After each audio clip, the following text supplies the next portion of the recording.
Le Sénégal qui s'incline finalement sur le score de 3-1, avec un doublé notamment de Kylian Mbappé. Et ces jeunes qui portaient dans le maillot le souvenir de 2002, l'espoir d'une génération, les regardent un président de la République assis dans la tribune. Ce fut malheureux, ce fut dommage, le fait qui fait excessivement très mal. Malheureusement, nos Lions de la Teranga ont entamé la Coupe du Monde face à la France dans le groupe I. Premier match, et pas n'importe quelle France, je dirais la France de Mbappé. Une équipe qui avait déjà perdu une finale de la Coupe du Monde en 2022 au Qatar et qui est revenue en 2026 avec une seule envie, aller jusqu'au bout. Et pour les Lions, c'était le remake d'un scénario historique. Exactement comme en 2002, le Sénégal pouvait ouvrir son mondial avec de la meilleure des façons. Malheureusement, ce fut dommage. Et comme on le dit en 2002, Pape Bouba Diop avait fait trembler la planète en marquant l'unique but de la rencontre. Et le Sénégal avait humilié les champions du monde à cette époque. Ce soir, 24 ans plus tard, le rêve d'un nouveau miracle a failli naître. Et puis il a fondu comme une illusion sous la chaleur d'un soir américain. Parlons de la première mi-temps d'abord, parce qu'honnêtement, elle a surpris tout le monde. Le Sénégal ne s'est pas effondré. Loin de là, les Lions ont tenu, ils ont résisté. Ils ont même fait peur par moments. La France monopolisait le ballon avec son quator offensif Doué, Dembélé, Mbappé et Olysée. Mais ce quator était brouillon, imprécis, frustrant. Les Bleus n'arrivaient pas à trouver la faille. Et pendant ce temps, le Sénégal répondait par des contre-attaques tranchantes. Et à la 25e minute, je pense, c'est Nicolas Jackson qui frappe sur le poteau. Centimètre, ce genre de détail qui change l'histoire d'un match, d'un tournoi, d'une carrière, je dirais. Par contre, dans le temps additionnel de la première mi-temps, Ismaël Sarr se retrouve dans une position idéale et envoie le ballon au-dessus de Mekmenyan, au-dessus du but. De la salle entière a dû retenir son souffle. Au bout de 45 minutes, je pense c'est 0-0. Le Sénégal est dans le match, le Sénégal y croyait.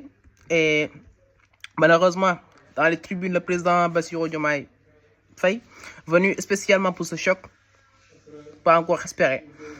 Maintenant, parlons de la deuxième mi-temps.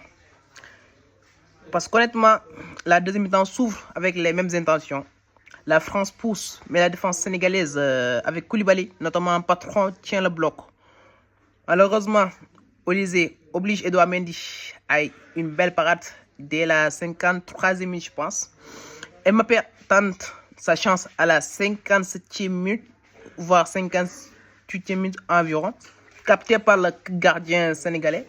Mais ce soir-là, le destin avait décidé de notre... Non. Déjà à la 66e minute, Michael Olysée lance Mbappé en profondeur. Et dès sa sortie à sa rencontre là, c'est terminé. Mbappé frappe le ballon et il marque. Facile. C'est ça la marque des grands attaquants. Un but qui fait beaucoup plus que briser le score. Ce but propulse déjà Mbappé au rang de meilleur buteur de l'histoire de l'équipe de France, avec son 57e but, je pense, en sélection, dépensant ainsi un certain Olivier Giroud. Ouais. Et en Coupe du Monde, il rejoint les 13 buts déjà de Juste Fontaine, légende absolue du football français. Et ce soir, Mbappé entre un peu plus dans l'histoire et le Sénégal lui encaisse le choc. Et là, le Sénégal répond immédiatement. 2 minutes plus tard, je pense, après le but de Mbappé, c'est Nicolas Jackson qui reçoit un ballon en profondeur et Bamigna. Malheureusement, le ballon au fond défilé, mais l'arbitre de touche lève le drapeau.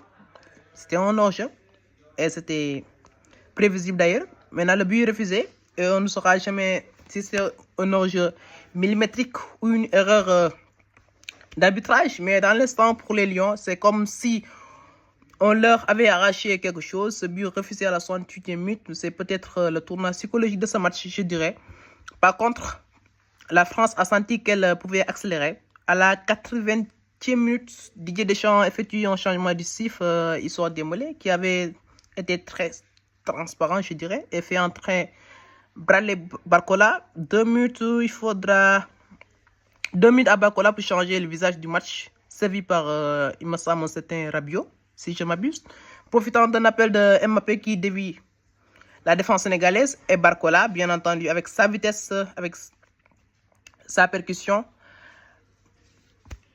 retrouve seul face à Mendy et il conclut d'un petit piqué parfait pour marquer le deuxième but. Et la France tue le match à la 82e minute, si je ne m'abuse, et c'est terminé. Sauf que le Sénégal ne meurt jamais. Dans les arrêts de jeu à la 90e et 5e minute, Ibrahim Bessouchi de nulle part.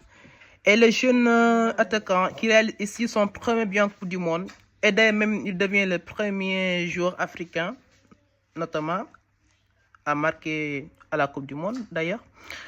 Et reste une minute, les Lions ont l'instinct de ne jamais baisser les bras. Et dans les tribunes, le public sénégalais recommence à vibrer. Mais Mbappé, lui, n'a pas dit son dernier mot. 30 secondes plus tard, à la 90e minute, ou je pense que c'était à la 86e minute, le capitaine des Bleus récupère le ballon à plus de 25 mètres. Et il n'attend pas, il frappe. Une frappe stratosphérique, puissante, précise, qui rentre dans le coin du but. 3-1. Match terminé. Le numéro 10 du Real Madrid vient de signer un doublé et d'étendre les derniers espoirs sénégalais d'une seule frappe, malheureusement. Et le score final tombe donc France 3, Sénégal 1. Et avec ce résultat, la France prend la tête du groupe I avec 3 points. Le Sénégal, lui, quand même, est dernier avec 0 points, malheureusement.